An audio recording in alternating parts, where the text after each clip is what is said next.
What's up, everybody? Sujan Patel here, the co-host, or the host, actually, of Shake Sales. I got Jeremy Donovan. Jeremy's he's a veteran sales leader. He's now EVP, RevOps, and advisor at Insight Partner. Welcome, Jeremy. Thanks, Sujan. Great to be on the show. We got a spicy topic today. We're going to talk about our sales reps, salespeople relevant, or where's that going, and what that future of sales really looks like from a people and team perspective, specifically team, right? Let's not talking about like all the AI stuff, but just talk about how relevant are people going to be. So yeah, let's start with that question. I mean, you oversee 100 portfolio companies, advising a bunch of them. They're planning their sales team, their sales roadmap, strategy. What would you do today, right? What are you telling them to do? Yeah, well, let me start that part again. Yeah, well, as you mentioned, I support over 120 of our portfolio companies. We have over 500 in total, and VCs and everybody else, I think, that you read about is advising people to adopt AI as fast as possible.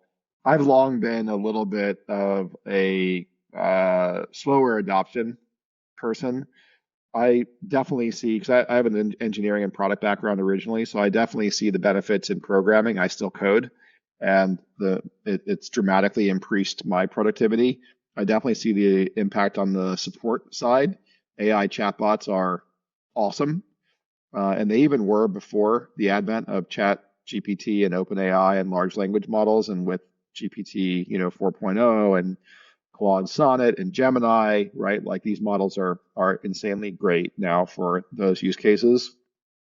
On the go-to-market side, and we'll put marketing aside and just look at sales, that's where I'm I want to use the word optimism, but very, very cautious about, because the other day I got an email from somebody, an SDR, and it was like personalized, using clearly AI ripped from the headline stuff, that one of our portfolio companies had acquired another company, and then they transitioned immediately into sales compensation platforms with no segue. Like, there was just no connection whatsoever. And I think that's the dark side of this. And I asked them what tool they were using, and I won't talk tools, but they were using one of the leading AI SDR tools.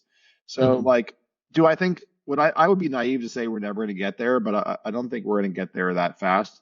The other thing is, I was listening to another podcast, because I listened to a ton of podcasts, yours included, where Mark Roberge was on, and he was saying, like, hey, you got to do a little bit of playing the chess here. What happens when AI voice is flawless? And we're on the cusp of that. It feels like now, right? I mean, certainly it feels like within the next 12 months. What happens is government steps in and then regulates, and then forces people forces the AI when it makes those calls to disclose. So I'm kind of negative for the immediate on what is the ROI.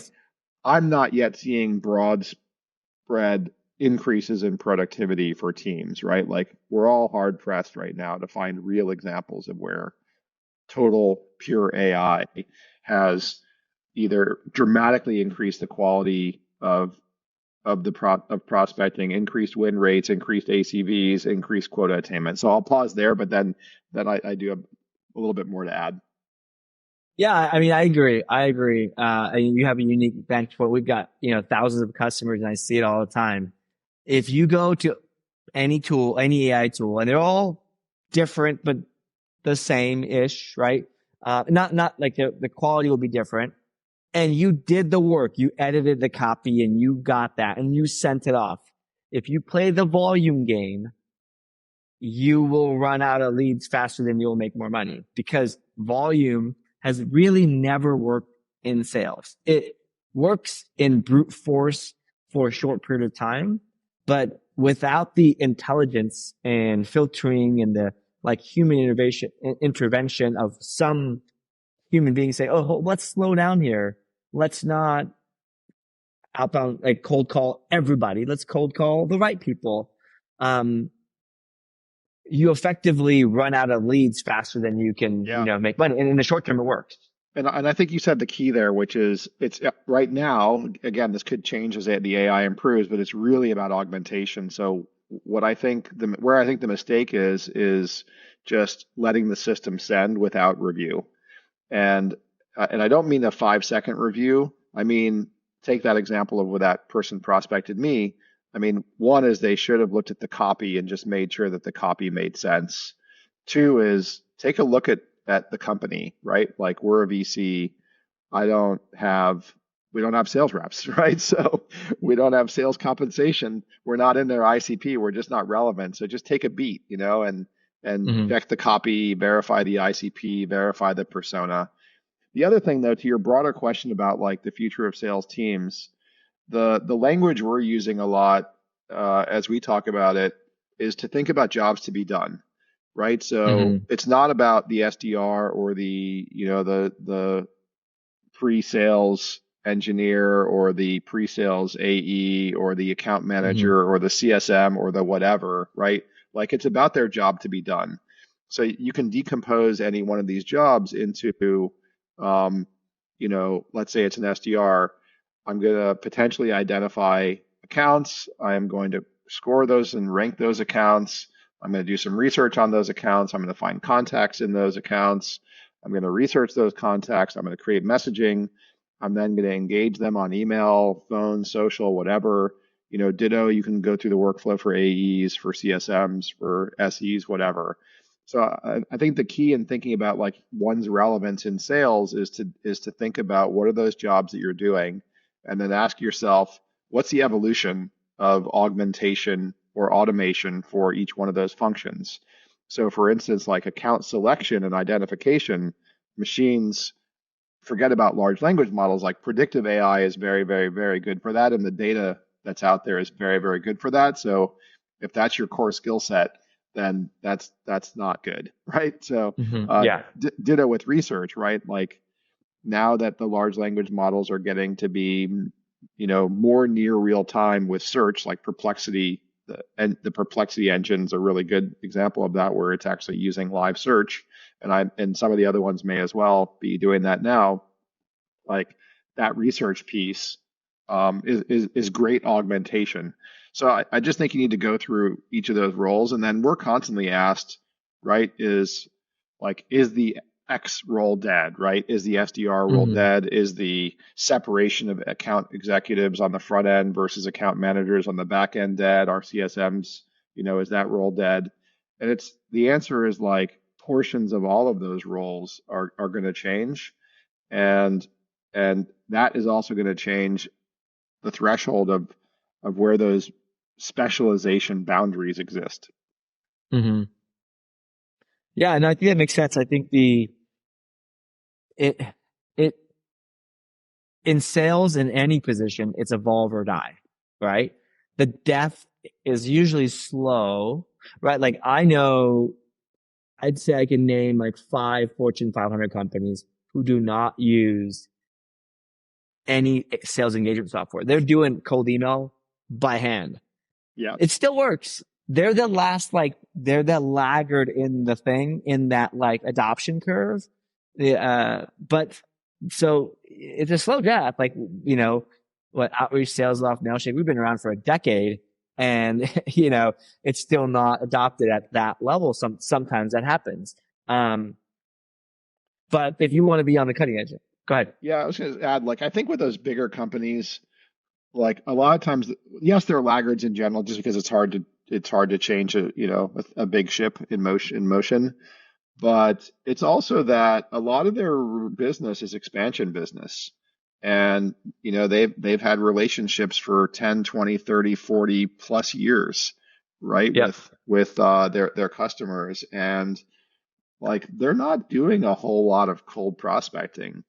And it doesn't, for a lot of those companies, right, is their smaller deals don't, I mean, they matter to them in mass, but they're going to go through partners for that smaller deals, and those partners will take care of that.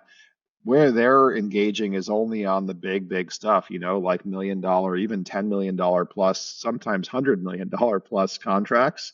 And in that case, you're never going to send a cold email, right? Like that's Yeah. not the way those deals happen. That's a top-down relationship based engagement that is developed over years and years. I was actually talking to a buddy of mine he's one of the smartest people I know in enterprise selling. And I was asking, and he's worked for the big, I can't mention companies just because of the nature of my job, but like big tech companies, big tech software companies, the biggest. And I asked him like, what do you do? And he said, one of our tactics is that we figure out the charity that the CEOs or CIOs care about, and usually for those charities, they host an event once or twice a year. We buy a table at the event, right? Those tables might be $10,000, $25,000, whatever.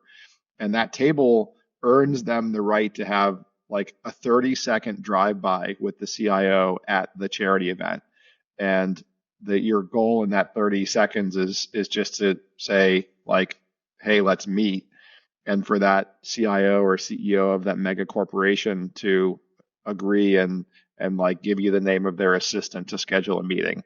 Like that's it. So you just paid 10 grand or 25 grand to do that. But that's like a thing, right? And Hmm. in SMB world, we don't know about that, but that's like what those guys do. Absolutely. Yeah. And there's still the hand-to-hand combat for like, I'm going to call that what, like a 7-figure, 8-figure deal. And then the LTV on that is like 20, 30, 50. It's like, it's continuing to keep going. So you don't know always. So yeah, I mean, like, hey, just add a comma to what you're spending on SMB and there you go. Same thing. But I want to end with one thing, end with one question here because this has been great. I think like we know AI and what's going on is it's going to supercharge everyone. It's going to remove redundant tasks, maybe enable the mid pack, the lower pack of sales reps just to do the basic thing and then get most of the value out of it. Like if you weren't researching companies before a call, you could go to OpenAI or ChatGPT or Claude and like, tell me about these companies' pain points or tell me about what they're investing in or whatever. And you might get a decent answer today. But I want to talk about like, if you were to go build, you've been a multi-seat, sales leader, what would you do, or what you advise your portfolio companies? How would you build out a sales team today? Is there anything different?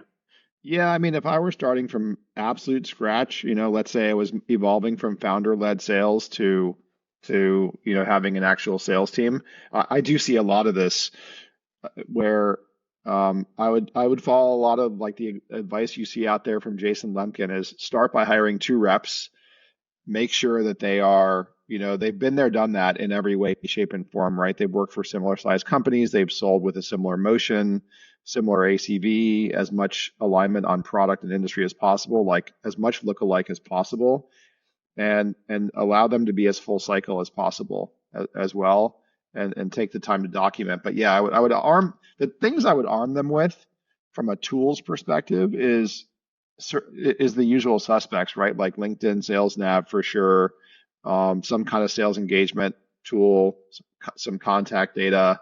But I personally wouldn't go overboard on the AI tooling right now beyond the free stuff that you can get from the large language models.